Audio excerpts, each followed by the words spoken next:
மக்கள் அனைவருக்கும் Chitragupta YouTube channel சார்பாக நன்றி கலந்த வணக்கத்தை தெரிவித்துக் கொள்கிறேன்.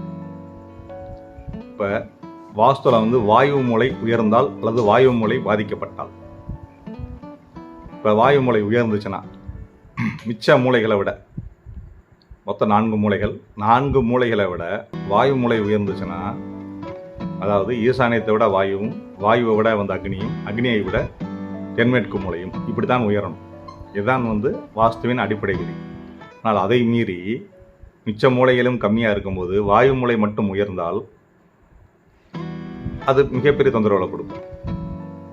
என்ன காரணம் கேட்டிங்கன்னா, சில பேர் வடக்கு பார்த்த வீடாக இருக்கும், வாயு மூலையில் படிக்கட்டு போடுவாங்க. அந்த வாயு படிக்கட்டு அப்படியே சுற்றி மேலே போய் அது என்ன பண்ணோம்னா, அந்த மேலே எல்லாத்துக்கும் மேலே மொட்டை மாடியில் அந்த கவர் பண்ணுறதுக்கு காங்கிரீட் போட்டு அந்த மூலையை உயர்த்திடுவாங்க. சரி, அந்த மூலையை உயர்த்திட்டாங்கன்னா அதுக்கு பேரலாக தென்மேற்கு மூலையிலையும் சரி, அக்னி மூலையிலையும் சரி ஒரு ரூம் ஏதாவது கட்டிடணும். வாயு மூலையை விட அக்னியை விட தென்மேற்கு மூலையும் உயர்ந்துடும். அப்படி உயரக்கூடிய ஒரு வீடுகள் தான் சிறப்பான ஒரு அமைப்பை கொடுக்குமே தவிர, இப்போ அந்த வாயு மூலையை மட்டும் உயர்த்திட்டு அந்த ரூம் எதுவும் போடலாட்டி மிகவும் பெரிய தொந்தரவுகளை கொடுக்கும். செலவுகள் அதிகமாகும். வாயு என்றால் காற்று, வாதம் தொடர்பான தொந்தரவுகளை கொடுக்கும். வாதம்னா கோர்ட்டு சம்மந்தப்பட்ட பிரச்சனைகளுக்கு நம்மளை கொண்டு போயிடும். போலீஸ் ஸ்டேஷனுக்கு சம்மந்தப்பட்ட பிரச்சனைகள் நம்மளை கொண்டு போயிடும். பணம் அதிகமாக செலவழியும்.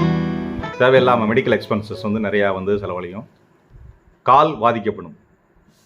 பாதிக்கப்படும். ஏன்னா அது வாயுமலை என்பது கால் பகுதி. அதே மாதிரி தாய்மாமன் உறவு பாதிக்கப்படும். இப்படி பலது சொல்லிக்கிட்டே போகலாம்.